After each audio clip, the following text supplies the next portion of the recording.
Coming up next on All About Android, it's me, Jason Howell, Florence Ion, and Ron Richards. Just the three of us hanging out tonight. We talk all about Epic versus Google and the discovery that's happening there. Some interesting tidbits to pull.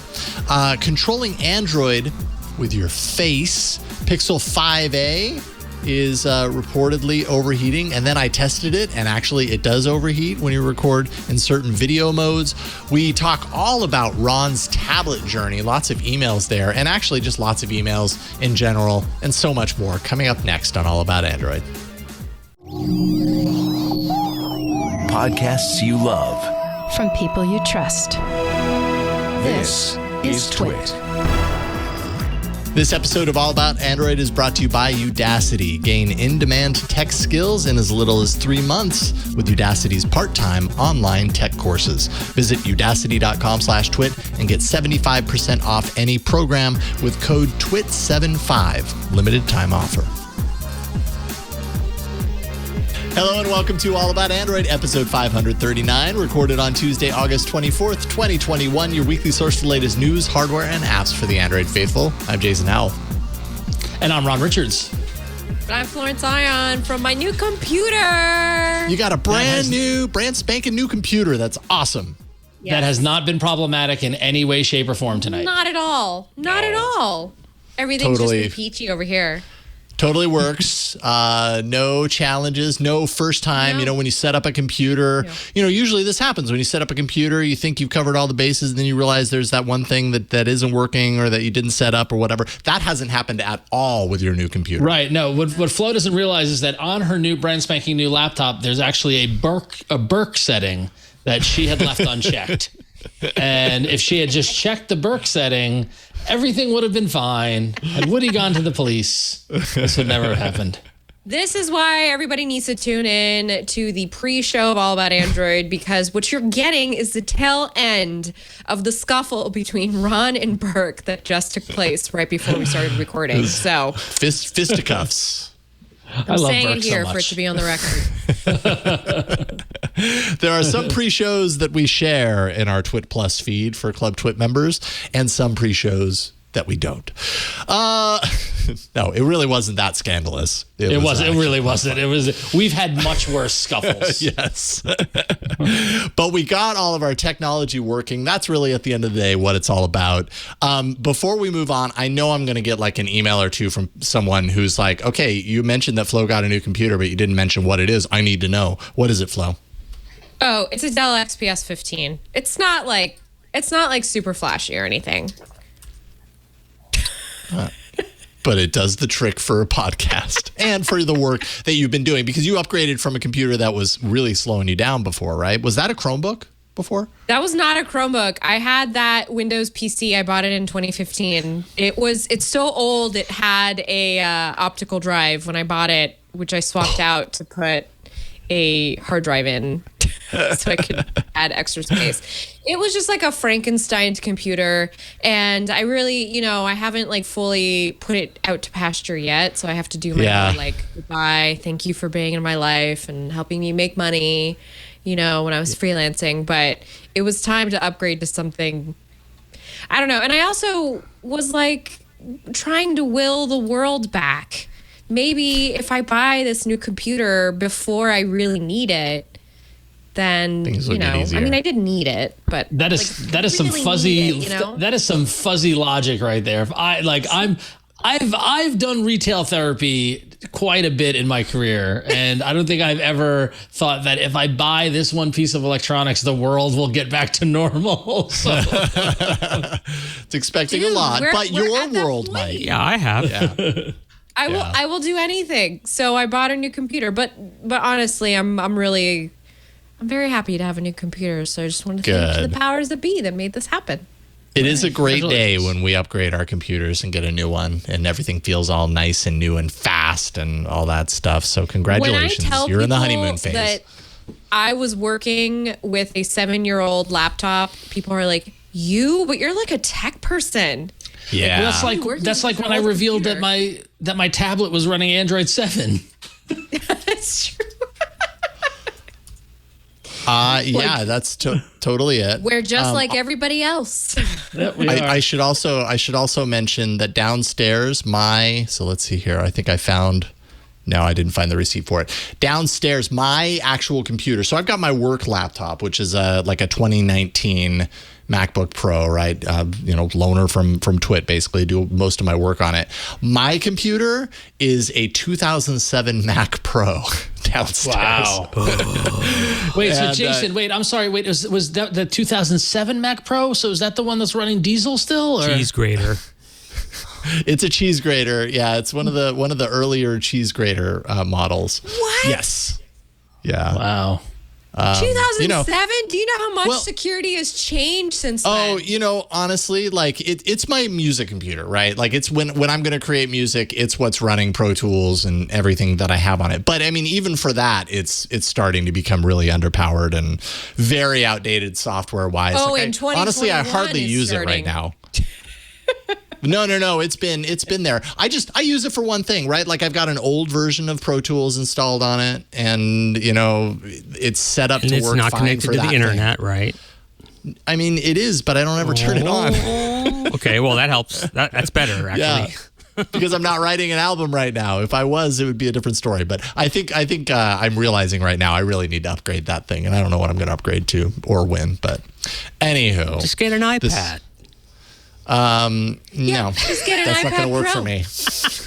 Yeah, you can make music on it, man. You don't need it. You just need the core gap. GarageBand. Okay, Yeah. some really good headphones. Everything you need is in the core gap for the iPad. Yeah. All right. One of these days I'll upgrade that. But in the meantime, I've got a loaner laptop, and that's just fine for me.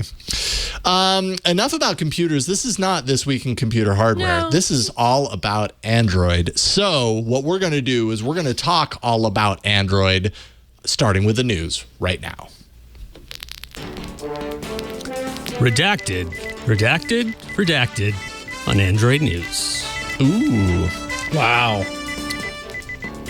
Lazy, but also works. Effective. Not Effective. lazy. Not lazy. Well, it's Listen, Burke, so. Okay. Don't go there. Don't do it, Ron.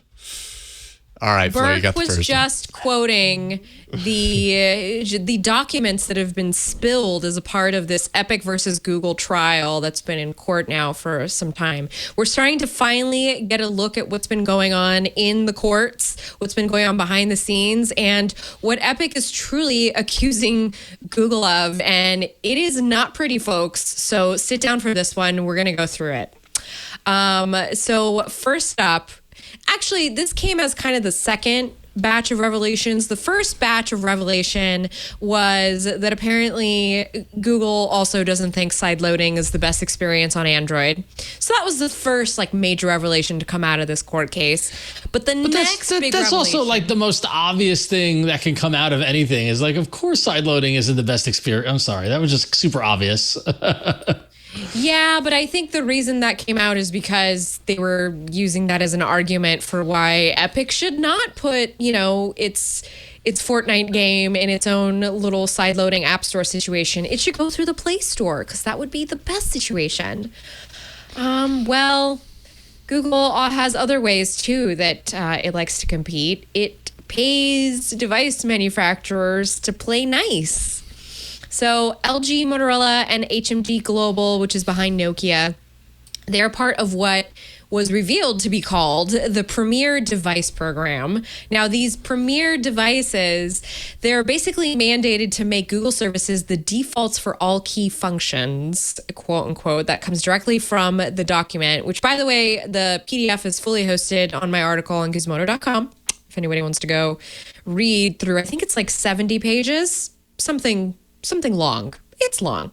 But basically this mandate if you're a manufacturer that's part of this mandate, you have to have 90% of your devices adhering to this Premier Device Program. So that means blocking apps with the ability to install APKs on the device, except for the app stores that are designed for and managed by that respective manufacturer. So for instance, the Samsung Galaxy app stores would not go against this clause. Or I guess LG had one. I kind of forgot that they had their own little app store that they put on their devices. And in turn for this, Google promised it would give a higher cut of search revenue earned on the device. It would also raise the rate from 8% to 12%. So that's a 4% increase in what you're getting from revenue. It's not insignificant. Xiaomi, Sony, Sharp, and BBK Electronics, and they're the parent company behind OnePlus and Oppo. They are also involved in this program in varying capacities. You can read more about it in those court documents. So that's just kind of the first facet of it. The second facet, which I just want to cover very quickly, is that Google had a similar incentive-based program for game developers. And this one you'll get a kick out of, because this one was called Project Hug. Yes. Internally, it was called Project Hug, though now it's called the Apps and Games Velocity Program. But the idea behind Project Hug was to, quote, hug developers close and show love, as well as, quote, throw extra love / promotion to top developers in games, end quote. Google has actually paid game developers hundreds of millions of dollars thus far to ensure that those games remain available in the Play Store. So, again, this is part of a bigger case that Epic is lobbying against Google and Apple, by the way, and kind of trying to pin them down for antitrust. And when I was reading into these court documents and just sort of seeing what was effectively happening underneath our noses all this time, I was just like, that doesn't sound that. I mean, it sounds money friendly, but is that user friendly? Now I leave it to you guys to answer that. Well, it sounds, I mean, I don't know if it's user-friendly or just doing business. Right. Right? I mean, like, right. If you, like, I don't think, honestly, not much of this throws a flag for me, because Google is doing what it needs to do to be competitive. And you're going to tell me that, like, under the hood, Apple doesn't have the same kind of tactics? They absolutely do. That's why Epic Games is calling a very suing similar case against them. Yeah, yeah, exactly. So I mean, if you think about it, like, Google has a platform they want people to use it on. Developers have games and apps and things like that Google wants to be on their platform. Google has money. This is math. It's very simple. I don't think that this is so revelatory. Not to be so pro Google, but it does create a environment of haves and have-nots at that level. But you're going to tell me that if Epic wanted to, Google wouldn't have played ball? I don't know. I just find, I mean, these things are interesting in understanding how everything works, but that's exactly what it is. It's how things work. Yeah. Yeah, but is it right? Well, what's right or what's wrong? Is anyone getting harmed? I mean, what Flo, what is wrong about that? I think the big issue here is just the optics that have been presented thus far, and then to hear about these things that have been happening behind the scenes, it kind of takes away from that, the way that company has sort of like personified itself. It's just like open and open to all platform. Like, anybody can come in, and it is kind of a bummer to, like, indie developers who maybe aren't, as you said, there's a little bit of disparity here, because not everybody is going to get to. But that disparity exists in every industry. Indie record labels have a harder time getting distribution than major record labels. Indie bookstores and indie publishers have a harder time getting business than Barnes and Noble or whatever did historically, right? Like that scenario, like this is not a Google problem. This is a capitalism problem. I was going to say the same thing. Mm-hmm. Yes. Yeah, that's true. That's true. And so that's the headline there, is that Google also does capitalism. Right. Surprise. Right. Because they have to meet shareholder value and they have to return dividends, and it's the same thing. I don't know. I can't get upset about a company in this country working within the system that has been created for them to work in, like, I don't know. Yeah, my mind is going to the music streaming services, and I don't know if it's an apples to apples comparison, but thinking of, like Spotify as one example, and like I'm just doing a quick search and realizing like they don't have exclusive albums. Like you're not gonna go to Spotify and find, as far as I know anyways, an album by Madonna that only exists on Spotify because they paid Madonna, buckets of money to say, hey, they could. They certainly could. And Apple did that with you too. Apple did that with you too. True. Was that album only offered on iTunes? It was? See, I wasn't aware of that aspect. I knew that they put that album on iPhones, by default, but I didn't realize that it was only offered on the Apple. I don't remember for sure, so I don't want to say it. Yeah. But I mean, I think you're right. Like I tend to agree with you, Ron, as far as this is concerned. Yeah, this here is it is, September 9th, 2014, Songs of Innocence exclusively for iTunes Store customers. So, okay. And at the time, I mean, in 2014, streaming services were far less dominant than they are now. iTunes as a music service, I mean, 2014 was still a time where iTunes was pretty darn so dominant. They're dominant. And so I guess there is a little bit of a comparison to be made between them. I tend to agree with what you're saying, Ron, as far as this being a capitalism problem more than it is, anything else as far as what we're looking at here. Of course, Google has a platform. It wants to encourage the best out of its platform, and it has the resources to throw money at people to encourage them to do that. The question, though, is that with all of the attention right now, the lawmaker and the uprising against big tech, all of this stuff with the focus on companies like Google and Apple saying, wait a minute, are you being anti-competitive? This, whether it is or not, ends up in the bucket of like, and here's another example of Google using its massive wads of resources to do things that smaller players can't. Therefore, is that anti-competitive? And that still remains to be seen. I don't know that it necessarily is, and I'm not even saying that it is. I'm just saying optics-wise, it falls into that bucket, whether it should or not. Sure, and it all depends on what side you want to do. But you're going to tell me that like if I didn't have boatloads of money to do what I wanted to, I wouldn't do it too, as much as the law allowed, right? Like, totally. I mean, it just, I don't think it's necessarily fair to hold Google to this higher standard because 20 years ago they said don't be evil, right? And especially when you keep moving, when we move the bar on what evil is, right? And it's I don't know. It's just. You tell me that IBM didn't do this practice back in the day. You tell me that like did. had it. They've all done this, and so like I just don't like this. Is it illegal? No. Is it antitrust? I'm not a trust lawyer. I probably can't go that deep in it, but it's we will find out. But it does like I don't know. It just doesn't throw flags for me here. And don't get me wrong, Fortnite is great, and I think Epic's cool, and Epic should do everything they can to get all this sort of stuff. But like, I don't know, this doesn't seem like this isn't the smoking gun for me. One thing that you wrote about, Flo, in your in your piece about this, what you use as an example, I believe it was in your article. Google estimated a loss of $1.4 billion in revenue by 2022 if an Epic Games store had existed, right? Like if Epic had created its own game store and that had been like and Fortnite had been kept out of the Play Store. That's my interpretation of that anyways. 1.4 billion in revenue, and then extend that out to all sorts of other, top tier AAA games that may be on Play Store now, but in an alternate timeline weren't because they created their own game store. And you're talking a lot of money that Google potentially would lose out on. So, I mean, by that math, if Google has the resources to pull these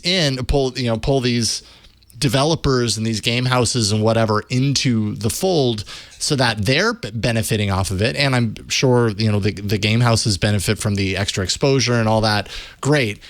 But I can also understand Epic Games saying, hey, look, you've made it so that I can't do this, like even if I wanted to. And I'm not even certain that that's a true statement. I'm sure Epic Games could still create their game store and do okay. It's just, I don't think they like the cut that they're looking at, or they like the possible outcome that they would get if they did that.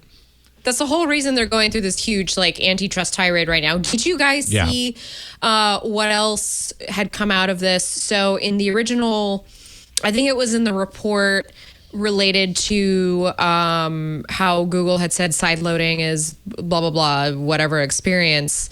There was evidence of a all-in-one multi-screen game launcher service similar to Stadia, but it would allow you it would expand how many screens could like have these games played on them. So it included smart displays.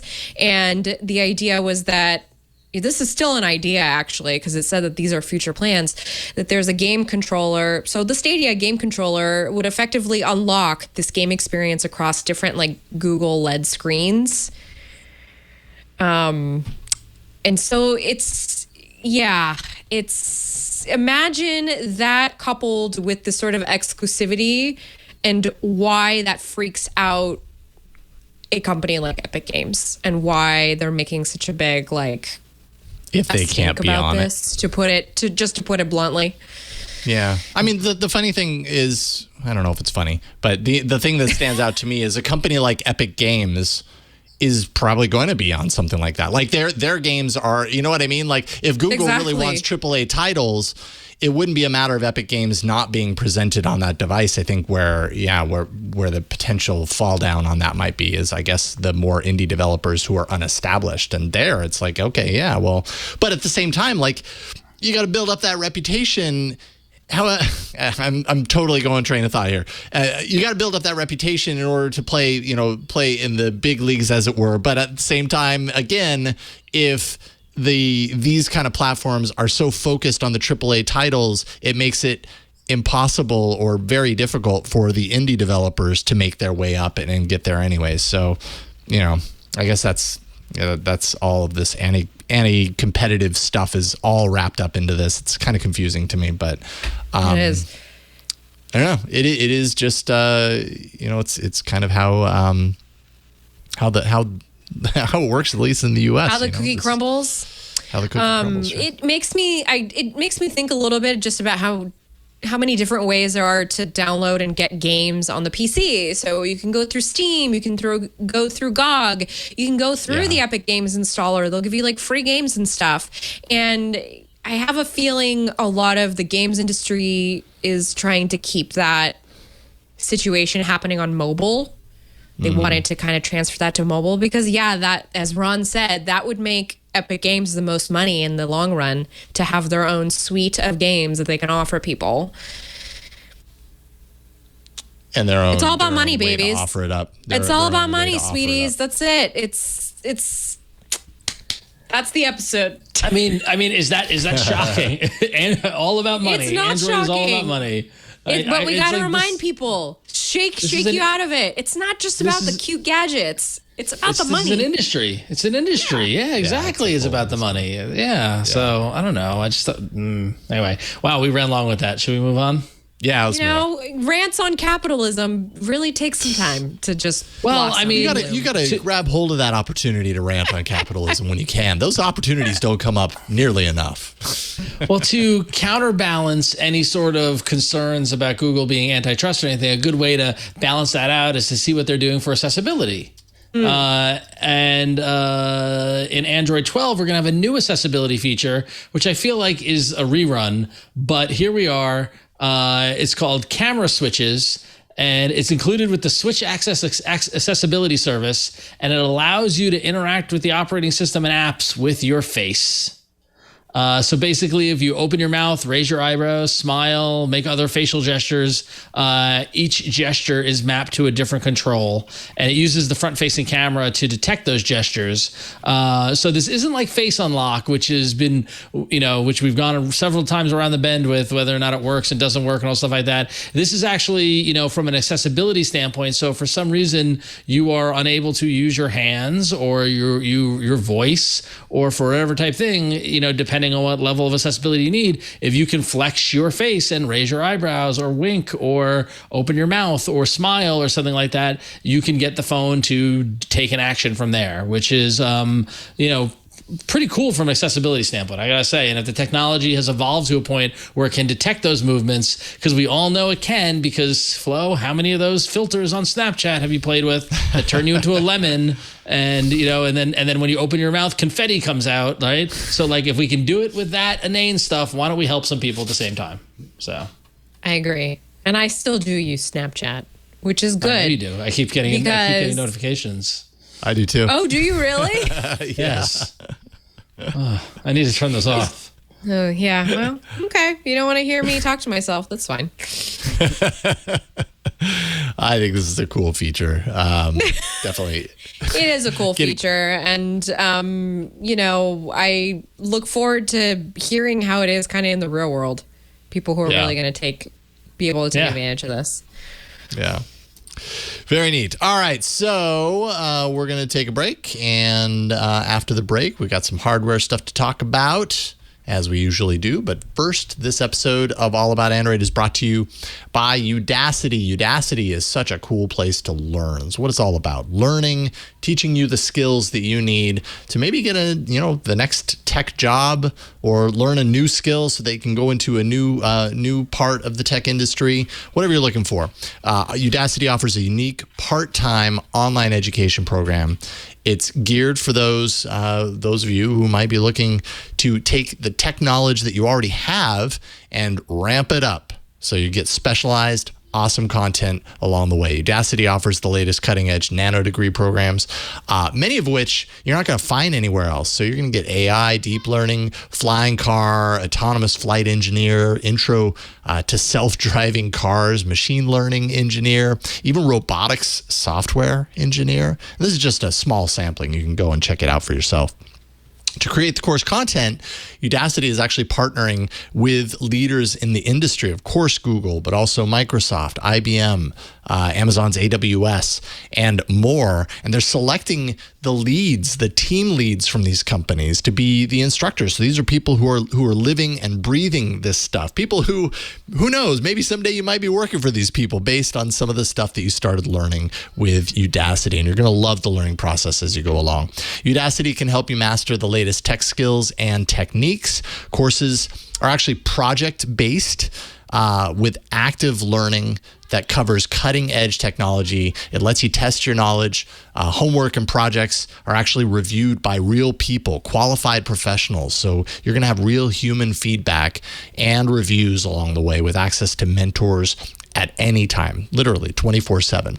Udacity's flexible schedules mean you can put in, if you have 5 hours, great. If you've got 10 hours a week, even better. But really, at the end of the day, you're working at your own pace, and it doesn't matter when either. You can do that day or night. Fill in the gaps in your own personal schedule, and you can graduate in as little as 3 months.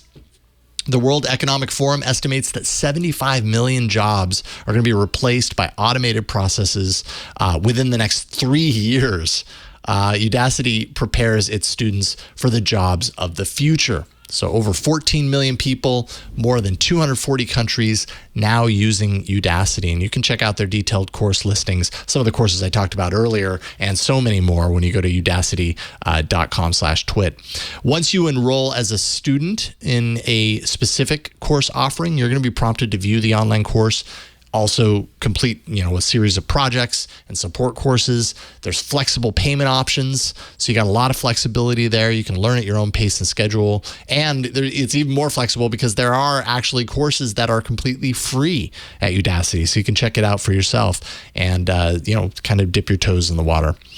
And also, it's great for enterprise. If your team needs to master cutting edge technologies, Udacity for Enterprise is the perfect way to do that. Data science, AI, cybersecurity. You can actually upskill your entire workforce with real-world project-based learning.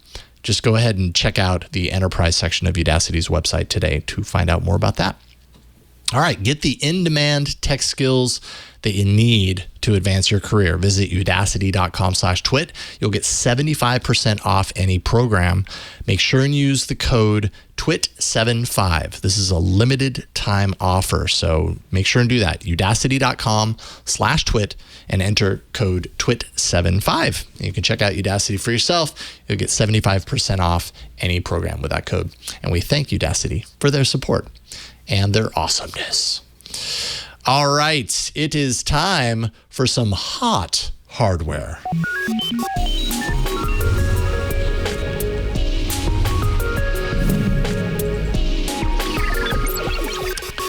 Oh, the honeymoon, the Pixel 5a honeymoon didn't last very long. Not long at all. Wow. I mean, I've been using it now for a couple of weeks, and I actually like it a lot. And I hadn't run into this, but I did some testing, and I'll share my reports on that in a second. But articles started hitting about reports of Pixel 5a overheating when recording video, specifically when recording 4K resolution, 60 frames per second video. Android Police was just one of a few different publications that that tested this. Android Police specifically said their 5a made it 5 minutes and 5 seconds before cutting out with a heat warning. It just basically says your phone is too hot. Let your phone cool down, and you can record your video later. They also tested it on a number of other phones, one of them including the Pixel 5, and that made it to 1.5 minutes recording at 4K 60 frames per second. And I was like, I've got both of those phones, and I was sitting outside, so I was like, I'm going to do this myself. So I tested both of these phones today. I did it two different ways. My office right now is well, other than this, is a hammock underneath an umbrella. So I was sitting out, it was like a 78-degree day, sitting in the shade, doing my phone tests while I'm preparing for this show. The 5A made it 20 minutes before I gave up. It never overheated for me when I was in the shade. The 5 made it 20 minutes as well. Actually, it made it more like 25 minutes before I remembered, and I looked over and it was still recording. So I was like, okay, so it never did the thing. Then I let the phones totally cool down. I let them hang out for like half an hour, restarted both of them, let them hang out. And then I sat in the sun. So now I'm in the sunshine on a 78-degree day. The Pixel 5a made it 2.5 minutes, stopped recording and said device is too hot. The Pixel 5, though, it made it 7 minutes before I had to come up here and record this show. So I never got to the overheating point. And that seems to be very different from Android Police's 1.5 minutes, compared to the 5 minutes their 5A got. So take from that what you will. I don't know what it says about the Pixel 5 actually, but the 5A definitely has an overheating issue when recording 4K 60 frames per second video. That's not good. That's not good. Not good, Bob. Not great, Bob. I'm sure it's a software thing. I'm sure it's something they can maybe fix after an update. I mean, maybe, but and again, my Pixel 5 didn't do it. But if like Android Police's Pixel 5 did it after a minute and a half, and that's been out for however long. I don't know. Apparently, 4K 60 frames per second video recording is taxing on a phone. But should anybody be doing that? Well, they offer it as a feature, so people will. Whether they should or not, I don't know, but they will. It's kind of like, do you really need that high res of a photo of that waterfall? Well, but listen, I need to take pictures of Venus, all right, with night sight and the 200 level zoom and all that stuff. It should be able to do that. I like to record my soap operas in 4K 60 frames per second, so it has that soap opera video quality. What people don't realize is that Jason has been self-producing a telenovela out of his house during the pandemic, filmed completely with a Pixel. So you're right, and it's all in Spanish, and stars his entire family. It's impressive, everyone. It's impressive because none of us speak Spanish, and Actually, people don't Jason, know that about me. I just came up with the name for your telenovela, and it's Los Altos. Oh, that has double meaning in these parts. The tall ones. Love it. Yes, I love it. That's great.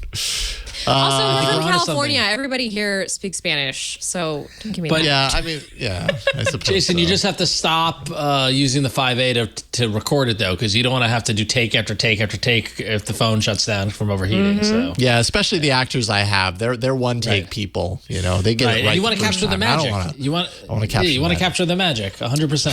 So I feel so seen right now. You guys really know me so well. we're supportive of thank you. your creative endeavors. Your endeavors. It's fantastic. Yeah, exactly. Yeah. Yellow Gold Just a- Music, Los Yeah. Altos. Yeah, yep. It's Your true. love of Spanish melodrama. It's fine. Yep. Oh. Yeah, It's thank something you. that Jason and I share in the Venn diagram of things. Is Jason and I share love of telenovelas.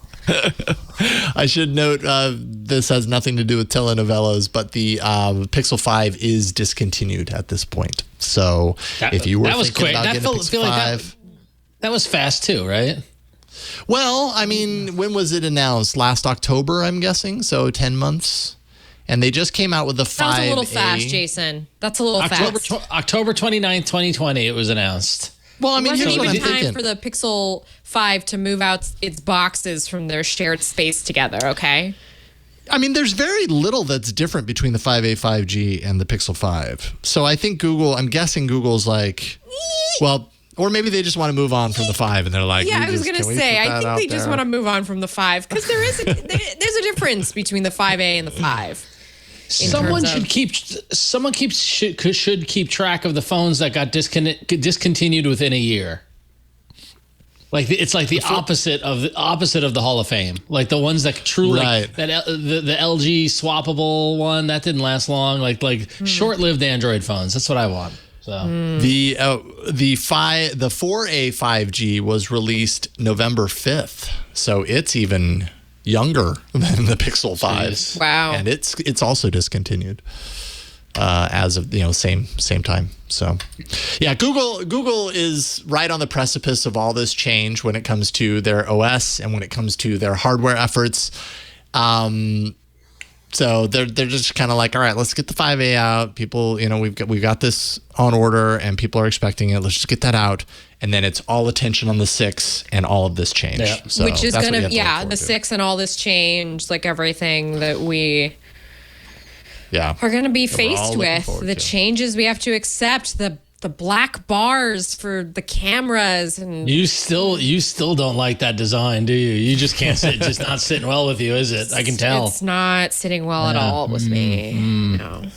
I will say I just Googled short-lived Android phones, and I got in the search results I got a article from Mashable from 2018. The headline is "Foldable phones will be a short-lived fad."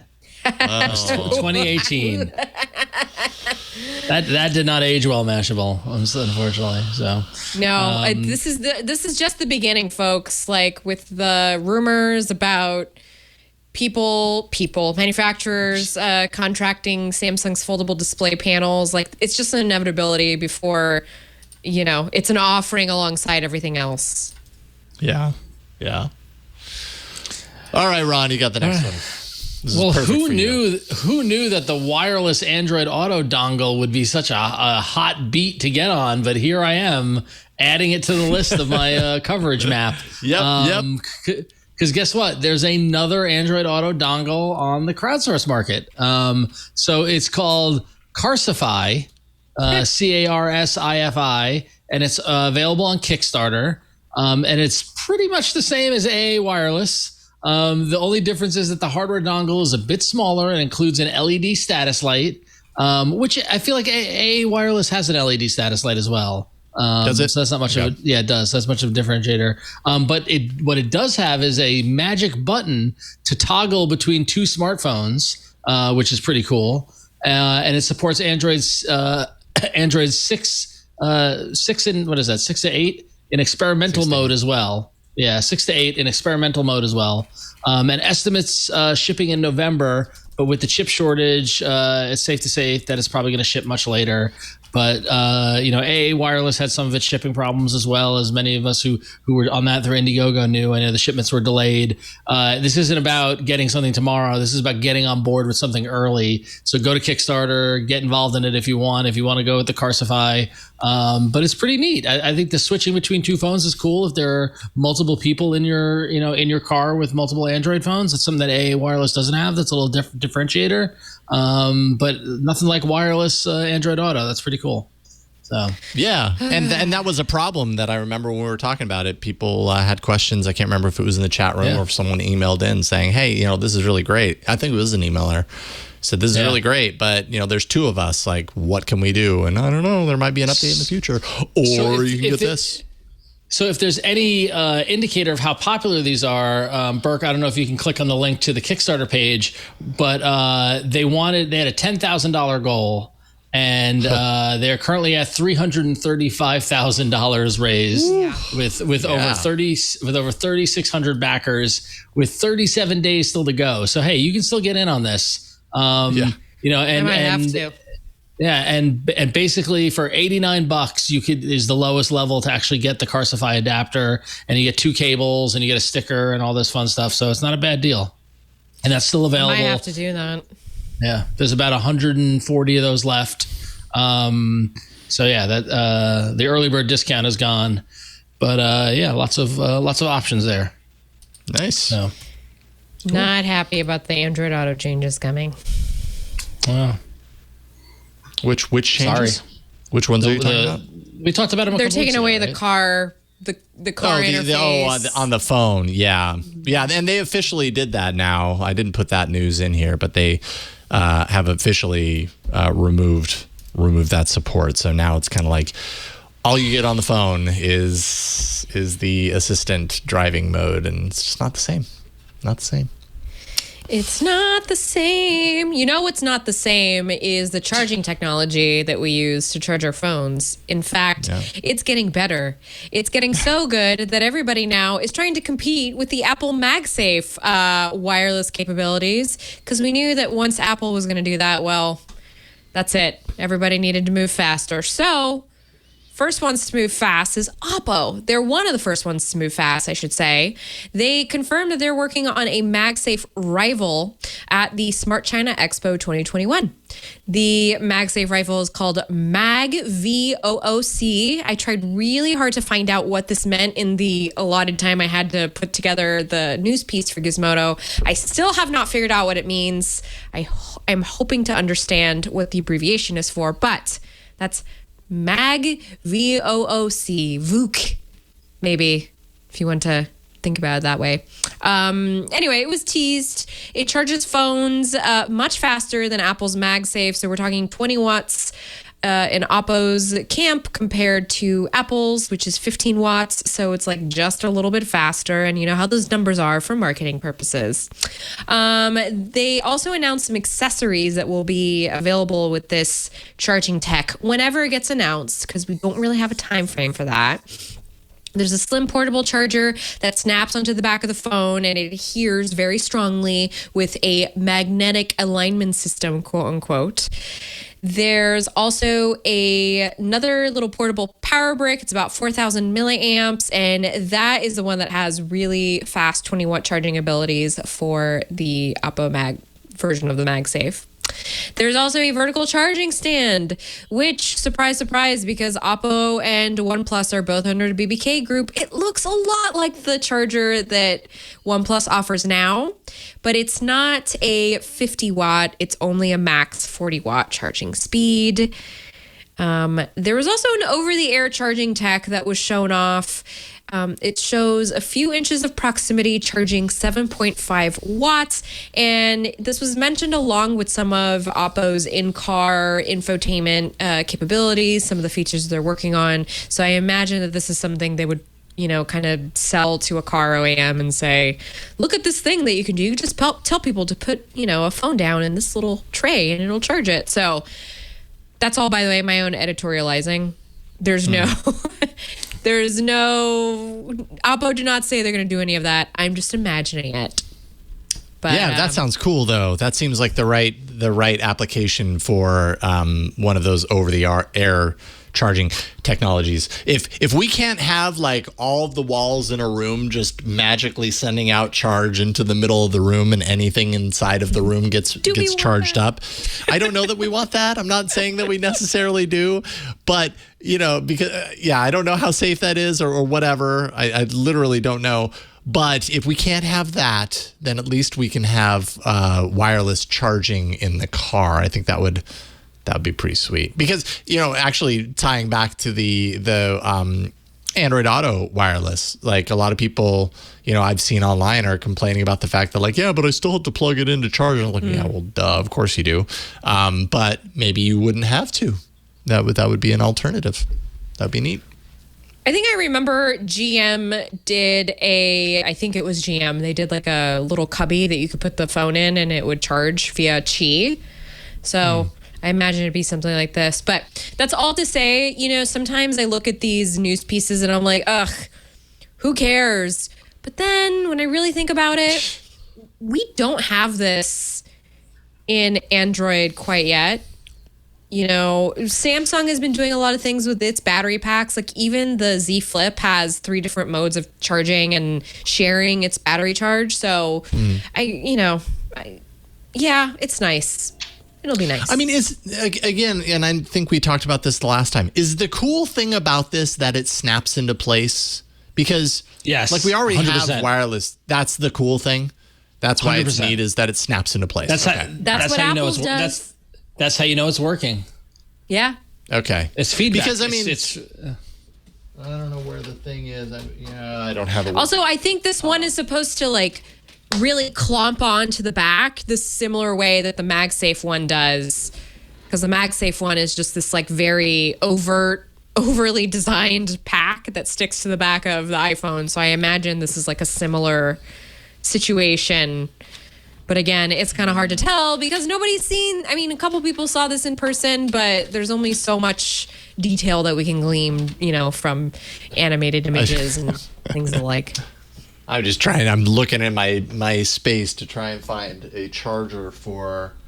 It shows you how much I've been using the OnePlus watch.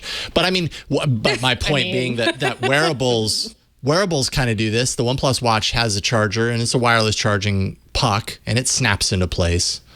So I see this like MagSafe thing. I'm like, yeah, we kind of already have that, but I guess we don't really have it for phones and not the fast charging capability that.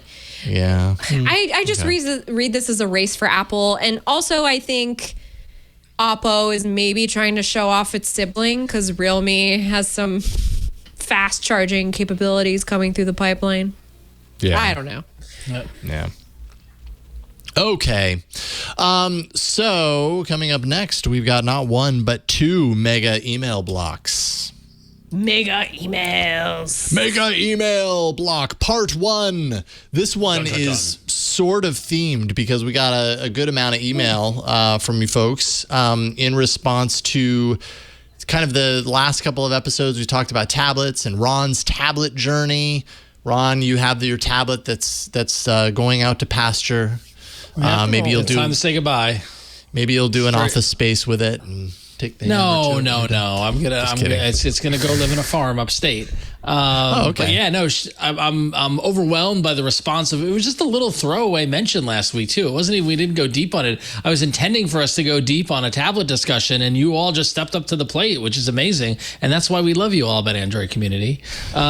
So these are all tablet themed emails, and then in the course of this, we can discuss tablets in general and kind of where I'm going and what I'm thinking about it. But our first email comes from Nick, who says, like Ron, I also recently had a tablet outlive its useful life. I finally settled on not getting an Android tablet, opting instead for the Lenovo Chromebook Duet. This is a lovely little 10-inch tablet and runs the full suite of Android apps. Having a full Chrome browser gives you another option to get things done when you find out that the tablet version of a particular app is a piece of junk, as unfortunately is often the case. I spent enjoyable hours reading comics and books on it, watching video, and getting a little work done here and there. It's also very reasonably priced. I got mine for around $250 at Best Buy, and that includes a removable keyboard case. Quite a bargain for a 10-inch tablet with a quality screen. Altogether, it's a great tablet and even a credible computer when you want to travel light. I hope your tablet quest goes well, Ron, and I'll be curious to learn what you end up getting, whether it's a Duet or an na. And Nick, I will be honest with you. For a moment last week, I was considering the na. Just for a moment. Oh, don't. But I got to tell you, I have not been looking at Chromebooks, and so therefore the Lenovo Chromebook Duet, which is a 2-in-1 Chromebook, which is really like a tablet, like you said, with a detachable keyboard, is a compelling option here at $229. That's a pretty good price, and that gives you a lot of flexibility to either have a tablet or a laptop, which is pretty cool. I don't know, Jason, Flo, have either of you ever got to sample the Chromebook Duet at all, or? Not the Duet, but I mean, I've used, the Pixel Slate, which I mean is not a direct, comparison, except for the fact that the Pixel Slate is a Chrome OS tablet that it can also run Android apps as Chrome OS can do, but it's very similar in form factor, I would say. And I think, as far as that was concerned, why not? Like, if you're getting a tablet, like, what are the three things you want to do with this tablet? Like, so yeah, real simple, and that's a great question, Jason. And it's actually, for me, it's really, really simple. I want to read on it, and I don't know if these are two things or one, but comics and books. Right, that's check. The majority of what I did on my previous tablet. Watch video, whether be it in a traveling environment on a plane or on the treadmill or something like that. I used to love going to the gym with my tablet and catching up on TV and that sort of thing. And so that would be a great option. And honestly, the third would be you all know me. I'm not a hardcore gamer, but I'll casually play a game. So, but that is definitely third on the list. And then fourth probably is, productivity, be able to open up documents, make edits, do things like that. But I have a laptop for that. But, right. But that said, I will say currently right now, not by my own choice, I do have a rather bulky, oversized laptop that I am glad that it's been a pandemic, because I'm not looking forward to traveling with this thing. And if I do have to get on a plane again, I would love something smaller that I could work on versus this mega MacBook Pro that work gave me. So, it's interesting. I was going to wait till the end, but should I mention the other tablet that I've been looking at, which is also Lenovo? Yeah.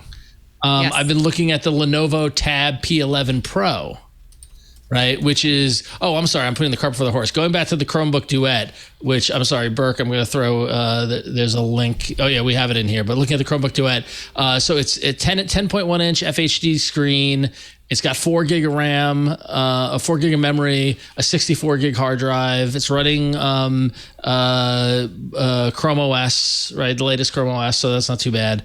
And there's got a 2 megapixel front camera, 8 megapixel rear camera. I don't need a camera at all on my tablet, to be honest with you. Nah. Agreed. And there is an option to go for the most expensive one and get a pen with it. So it would include a pen and double the hard drive space, 128 gig of RAM. So that's $264. That's a very compelling offer. But I was looking at the Lenovo Tab P11 Pro, which recently just dropped in price. Which is interesting. Now you can get it on the Lenovo website for $339, which is pretty good. Burke, I just dropped that link in the doc, so if you want to pull it up for a video, folks. But the Lenovo Tab P11 Pro is running Android 10. It's an 11.5 inch OLED screen, which is super nice. It's got either 4 gig or 6 gig of RAM, depending on which model you get. The 339 one is 4 gig. The $467 one is 6 gig. They all come with 128 gig of hard drive space, so more hard drive space, and nicer camera. Front 8 megapixel camera and rear 13 megapixel autofocus, 5 megapixel fixed focus. So a little more money than the Duet, a little more, sexier bit of a tablet, but still really price wise compelling. So yeah. Yeah. Flo. I was going to say Lenovo is kind of the last manufacturer that's really making Android tablets worth tossing money towards. I haven't used one in a while, so I can't speak to like what the interface is like. But what you won't get on Chrome OS is the pure Android experience. So I would say like don't look at a Chromebook if you're looking for a tablet, because it's a Chromebook. It's kind of meant for a slightly different kind of user, even if it does come in a more mobile format. I think the Lenovo tablet, maybe that's something that you really want to try out. And you do want like a nice screen, because if you're reading, even if you're doing, if you're doing comics and reading, you want to have a high resolution screen. You don't want something that's a bummer. Yeah. Yeah, So. I mean, and it's funny. I would end up on the other side of the scale. I'd almost say that Chrome OS has changed a lot in the last couple of years to be a lot more tablet touch friendly. So while it's not an exact like replica of the Android experience, it's still a very like usable tablet experience. And God, the price on this thing, The Verge did a review of the Chromebook Duet and said, and the title is, "This has no business costing so little." I mean, that's a great headline right there. That's it's a I'll be honest, at that price, it is very compelling. We were chatting before the show, and Flo had mentioned, kind of the concept of flagship tablets, and I'll be straight out, like I do not want to spend more than $500 on a tablet. Full stop. Like I don't think you have to. Yeah, even considering the $467 for the middle of the road Tab P11, right now there's the Tab P11 base model, it lists for $499, and they're selling it on Lenovo.com with a coupon, $160 off for $339. It's pretty compelling. The difference between that and the next one up, which is $467, is basically 2 gig of memory, as far as I can tell. So, like, the question is that how important is, it's got the same processor. That's really interesting. How important is 2 more gig of memory in a tablet? 4 gig versus 6 gig. I would spring for it if you can. I would. Yeah. Yep. Right. Yeah, Always go for more memory. Always, for sure. Yeah. But I mean, on the tablet, you're getting. Oh, sorry. I was say even then, if you can deal with 4 gig of memory, $339 for this Tab P11 Pro is really. I mean, that's a compelling price. Yeah, I agree. But it is less memory. In Android land.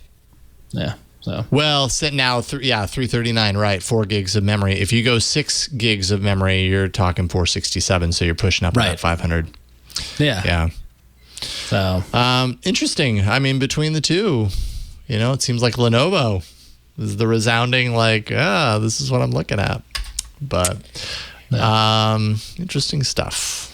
And it looks like there's some deals going on the Lenovo site right now. So, which makes me wonder if those prices may change. And that's the thing. Like, will those prices go away? Is it like back to school, or we're coming on fall? That's the other larger question, which I'm hoping Flo will guide me in the right direction. Is this a wait and see time of year? Well, I mean, I think if you wait, you can wait literally a couple of weeks, and then you'll start to see sales popping up. Well, not so much sales, but new models. Like, are prices dropping because they're clearing inventory? I would take a wait and see approach. There it is. Yeah, it's hard to know. Like the Chromebook Duet right now on Best Buy is $299. That seems to be like the normal price for that. Yeah. But if you go to the Lenovo site, they have the deal. It's $229. So it's like, how long is that going to stick around? That's a significant savings. And that's definitely kitted out for a kid to go to school, not for Ron to not for the middle-aged overweight comic book reader. Yes. You want to put it that way? Sure. Is that the algorithm classifying you, Ron?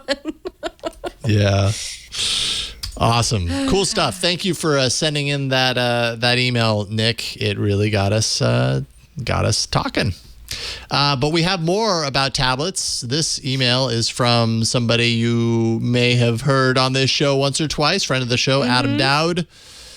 said, I was listening to your latest show and Ron was talking about how to reuse an old Android tablet of his. I don't know how well it would work with a tablet that old, but I recently wrote an article over at Android Central about using your Android tablet as a secondary display. I've been using Space Desk with a Lenovo Smart M10 tablet.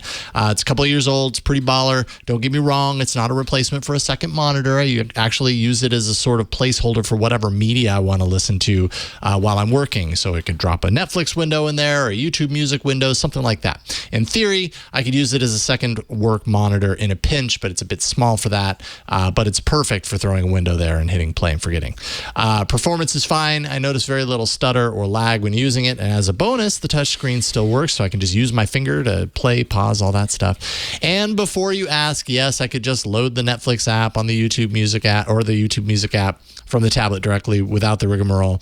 But since I use headphones so much while working on and editing the Benefit of the Doubt podcast, it's nice to have everything working out of a single audio source. That's my story, and I'm sticking to it. Thank you for sending that in, Adam. True. Good words from Adam, as always. Yeah. Would you be interested in using a tablet as a secondary monitor, or is that kind of like... I don't really need to because I have the aforementioned oversized laptop, which is essentially the size of Rhode Island, next to a widescreen monitor. So I'm currently at max desk space. So, I mean, it might be nice on the road or as an option, but I think it's cool. Don't get me wrong. There's a time in my life where I would jump all over that. But right now, right now that I have a second work monitor, I don't really need another monitor. So, Yeah, I can understand that. I also actually did an episode of Hands on Android when that show existed. Episode 9 was about this, and it was with another app called Duet. So you have options if you're looking to do a dual screen monitor thing with your tablet. There are ways to do that pretty easily. More than one. Yeah, but I want an Android tablet / monitor. That's cool. Yeah, it is cool. It is cool. Yeah, it's cool. I want that. Why not? Thank you, Adam. Why not? Thank you, Adam. I'm happy Adam wrote in.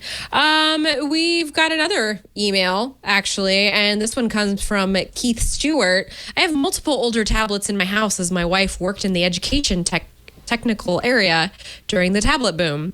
There is an app called Photoo, spelled Photoo. You can load this on your tablet and link it to many cloud storage services or local storage. I use Live Albums in Google Photos, which means with facial recognition, it becomes a live photo frame. It also has an app for Android TV. I use my NVIDIA Shield. This all means you can show off those beautiful kids, Ron, Jason, and Flo. Oh, thank you, Keith. You're right. We do have beautiful children. This is a great way to repurpose an old Android tablet and showcase your nice new Android TV. I like this for a retiring on and a tablet. Yeah. And it's pronounced, I think, photo, but it's spelled Photoo. And that is a salacious Google Play Store photo that they put in there to get your attention. I know. Happy wedding! Oh my gosh! I know, right? The for those who are audio listeners, it is a bride and a groom who are very happy to be married. Very happy. But the idea of a digital photo frame is really compelling. I actually have when the kids were born, I went through a craze of buying the Nix Play photo frame, which is essentially an Android tablet that has an Android, has the Nix Play skin over it to basically with a little remote to give it controls and stuff like that, because I want something real simple for the grandparents to use and that sort of thing. But if you don't need that level of simplicity and need to buy a branded photo frame, repurposing a tablet and turning it into a photo frame is really cool. Get a little bracket, put it on the wall, that get a little stand, put it on the nightstand or on a table in your house. That's a good option. Luckily enough, Google Photos has an app, and I have an Android TV on my TV, and so like when Google TV goes to kind of screen minimize burnout, it just pulls up photos from Google Photos. So I kind of already have this going on the TV side, but this is a great option if you're looking for something like that. So very cool, Keith. I do want to question, when was the tablet boom? Because I feel like I might have. I know. I feel like we've been talking about tablet booms, but I don't know if that ever actually happened or not. I mean, well, I wonder if it's when Samsung was because Samsung was doing this like flagship tablet to kind of compete with iPad plus Nexus, like a budget the Nexus version. 9 and the Nexus 7, like that time period. Yeah. I would consider that to be the tablet boom if there was that, because that was a time where Android tablets weren't plagued with there's not many out there.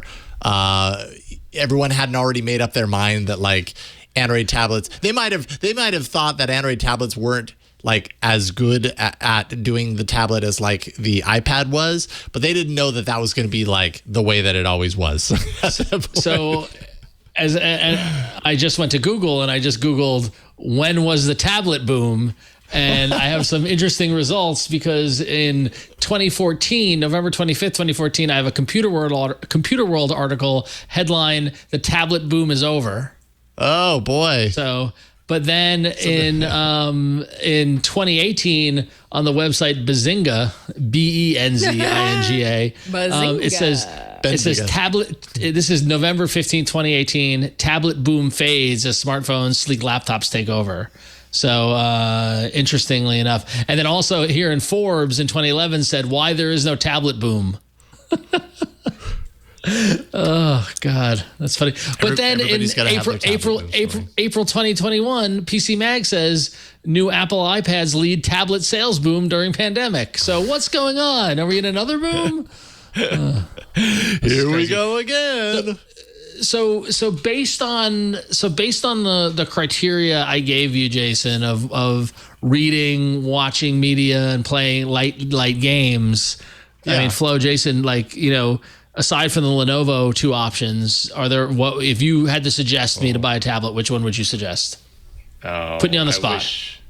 I wish I had one to like pull out of my pocket on that. That's one. It's hard, right? Yeah. I would tell you to buy a Lenovo or a Samsung on the higher priced spectrum, so medium up.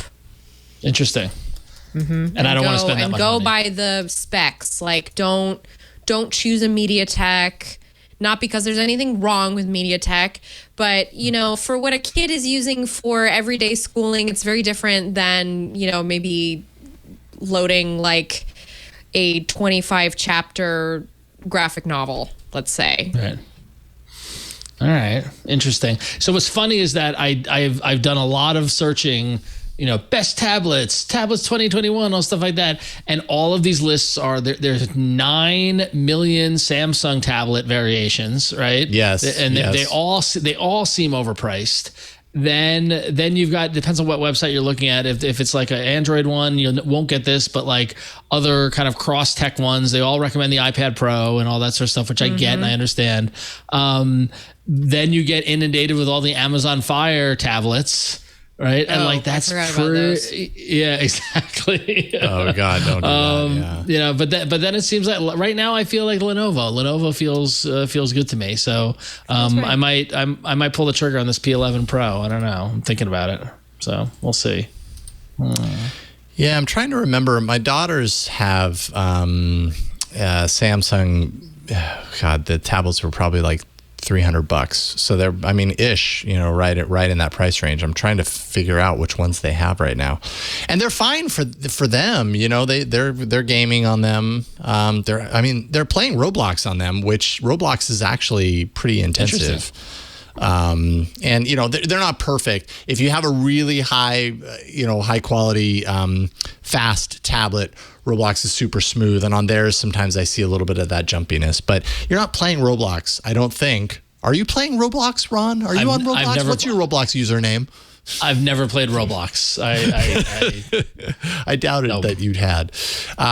So, you know, and I don't know if that's the A7 or something like that, you know, somewhere in that category. Yeah. But they've been great for them. But yeah, so I don't know what I can pull out of my pocket. I don't have a definitive answer for you there. It's a tough one. It's very tough. Very tough. It really is. So it is. Yeah. Well, that in a nutshell is Ron's tablet journey. If you have any more thoughts to throw our way, AAA@twit.tv. Send those over, and you might end up in a feedback section like the one we're about to do again. there we go. We've got another feedback section. And Ron, you've got the fourth, I guess. Let's call it the fourth. Fourth. All right. So Alice writes in from Louisville, Kentucky, and says, my daughter recently purchased the OnePlus 8, and one feature she is missing that she loved is the visual voicemail. We downloaded the Google Phone app from the App Store, but the voicemail button is not there. She has T-Mobile, and she downloaded the T-Mobile visual voicemail app, but she doesn't like it as well because it doesn't have the transcription feature. Any suggestions? And I'm on T-Mobile. And I can tell you that the visual voicemail app is borderline crap, but it does do the transcriptions actually.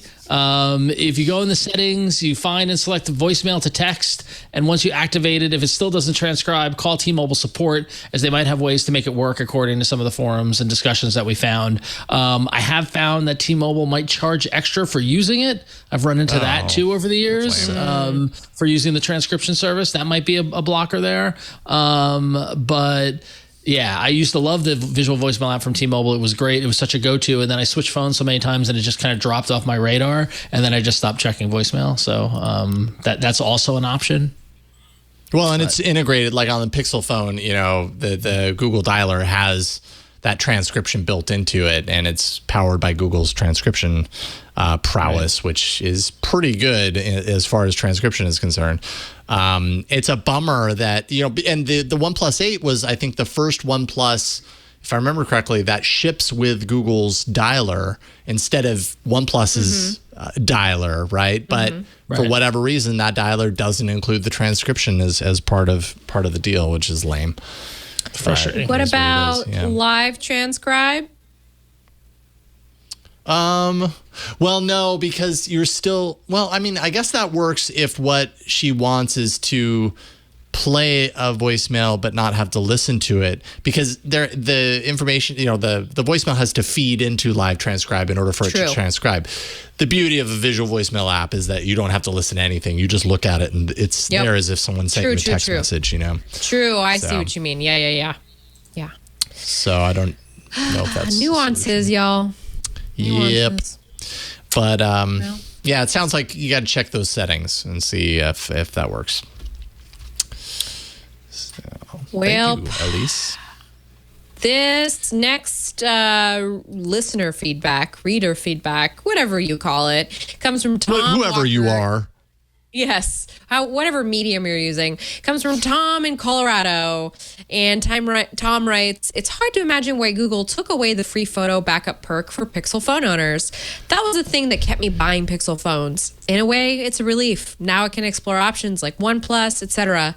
Considering that Google somehow manages to handle over 500 hours of video uploaded to YouTube every minute of every day of every year, it seems like the free photo storage for Pixel phones user is minuscule in comparison.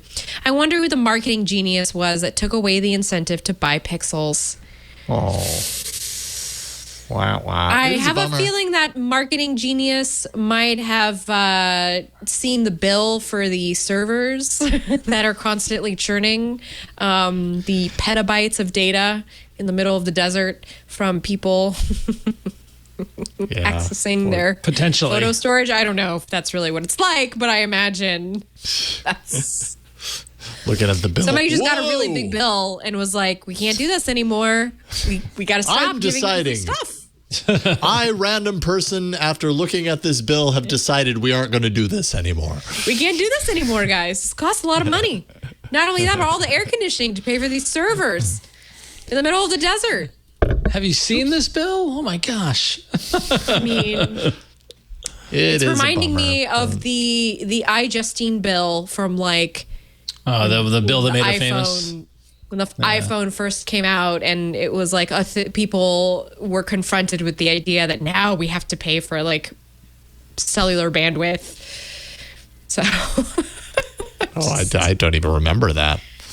I don't know. I'm assuming. I don't know what the heck happened, but that was the thing that made her famous. The 300-page bill. Yeah, the crazy bill. Yes. Yeah. That's right. I forgot about that. Well, that was 2007, I was totally just like mentioning that, like you guys just had it on the tip of your tongue. You remembered that. yeah, Back in the forgot day. about That that. often. That was a long time ago. Good memory. I think about that a lot, actually. I recently, Tom, had to think about this cloud storage situation because I use Windows and Chrome, and I don't really want everything in Google Photos anymore. So I'm sorry about the video upload, the camera upload, but there's always Dropbox. Well, There's always any way you Dropbox. go, any way you go, you're going to run into this kind of problem where at a certain point you're going to have to pay something. To be honest, I feel like Google's storage space, options like what is it, $1.99 for 100 gigs, $2.99 for 200 gigs, like that's pretty, a month. Like it's pretty inexpensive. You get a lot of other Less than a cup of coffee. So And I pay I'm for kinda everything. Like, I don't care. Like I can I pay pay for $3 everything. a month. Yeah. It's cool. Yeah. I have Listen to the aristocrat over here who can just spend willy-nilly micropayments. $3 a month. And I realize not everybody can afford to do that, but in my life, I have decided that $3 a month is not too much for me to gain all the abilities of Google Photos, AI, and just the peace of mind to know that it's always backing up to the cloud. I also have it backing up here, onto a hard drive onto network attached storage. So I've got different, not everybody's in my position. I totally get it, but that's my decision. I feel like it's part of the trade. Like I gotta pay for all of this stuff because I just need to use it. So OneDrive, Dropbox, Google, just take my money. I give up. Take my photos. Take my 4K 60 frames per second videos of Made with an my overheating dog phone. running around the yard. The phone that almost self-incinerated and just like Yes. completely burned into a crisp in your hand. That did not happen Yeah. with the Pixel, folks. It's hyperbole. Dale Poco in chat says, "Quit taking so many damn photos that no one is going to look at a generation from now." And Fair. I mean, it's fair, but at the same time, like, what am I going to do? Like, if I take a picture, like, throw it away because I don't want to store it anywhere? Like, we're going to do something with it. We're not. Yeah. Guys, we're getting throw it old. away. All right? No, why? Just let us Getting. have this. Getting. Speak for yourself, sister. We're old. Let us have this. Anywho, all right, so we have made it to that point. This week, there were 6 emails, and only one of those emails, well, there were more than 6. There were 6 that made it to the show, and only one can be considered the email of the week. And it is an email that when I read it first, I was like, geez, a little harsh. But then I read it again, and I was like, maybe it's not harsh. Maybe he's just like really to the point. So take from this what you will, but I appreciated that he sent this. Andrew wrote in to say, attached, you will find a technical document published by Google and available on the web. It is written in fairly plain language and explains all aspects of RCS. There have been shows when you've misspoken or didn't have information available, such as how RCS backups work. This should help you when you discuss RCS in the future. Regards, Andrew. So you can see, I don't know if he's like, I don't know which direction he was going. At the same time, I kind of didn't care because I actually was really happy to get this. It's a very Jason, interesting. As a master of, sort of when no one knows when I'm being sarcastic, when I'm speaking the truth. Yeah. He's just speaking the truth. Yeah. Good. And I appreciate that. So, Andrew, thank you for writing in with the truth. He attached this document that I tried to search for it and I found it on a random site. I'm like, where's the Google site? That's the that one this is thing. stored It's on? like, there's nowhere. I've What's never the even heard of source? this. It's not like Yeah. you can't even find it on a regular Google search. So it doesn't really exist as far as the internet's concerned. So Unfortunately.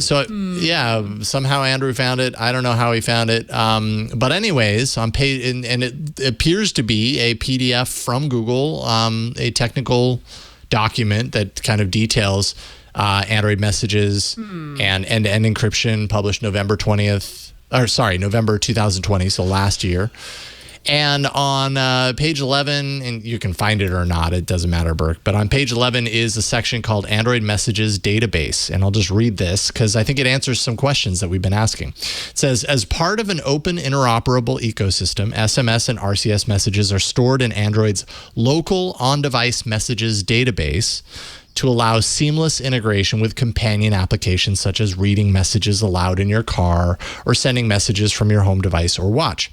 Only applications with SMS permissions can access this database.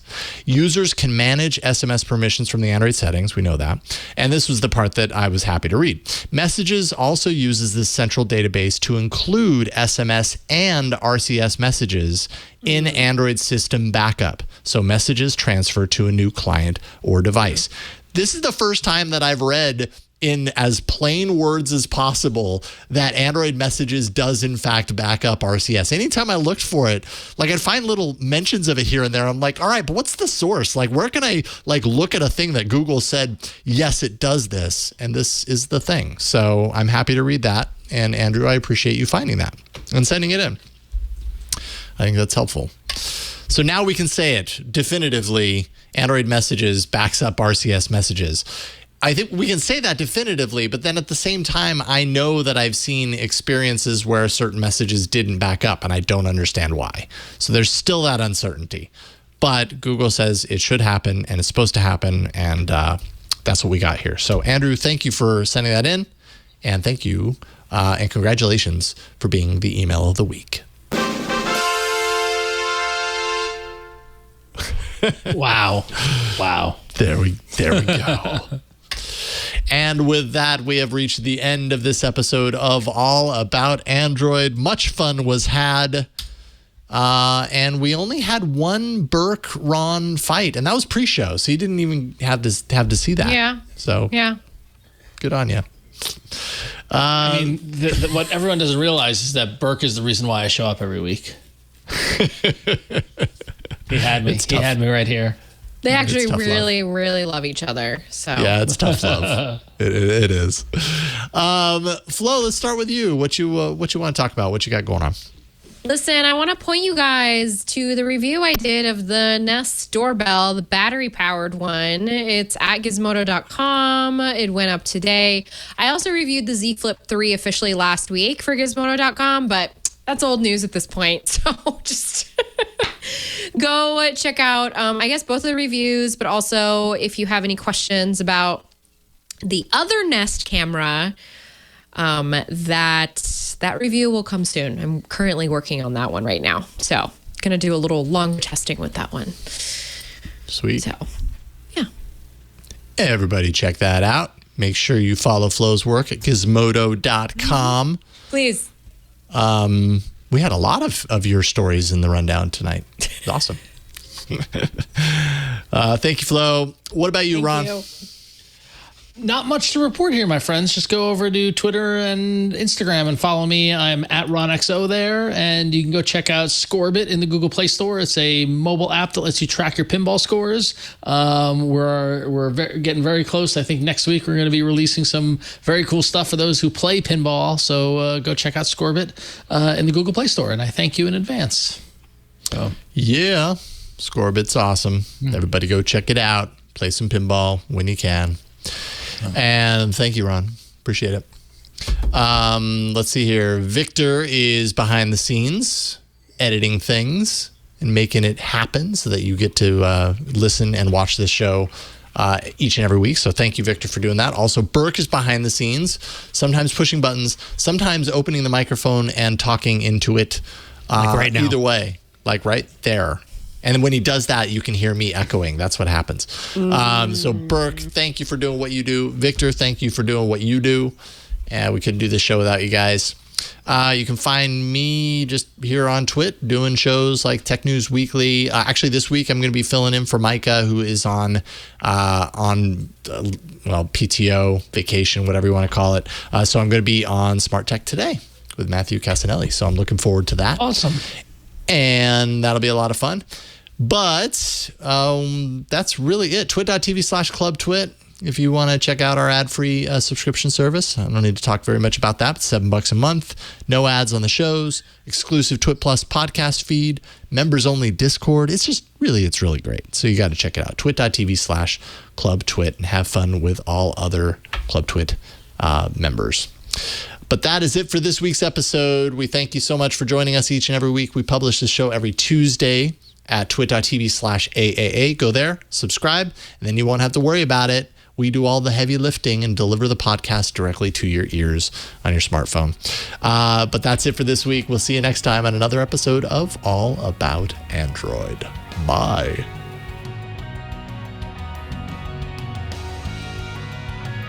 Hey, I hope you enjoyed that episode. If you are interested in checking out all things smart home and Internet of Things, then you should check out Smart Tech Today, the podcast I, Micah Sargent, do with my co-host Matthew Casanelli. It's all about the smart home and improving your automations.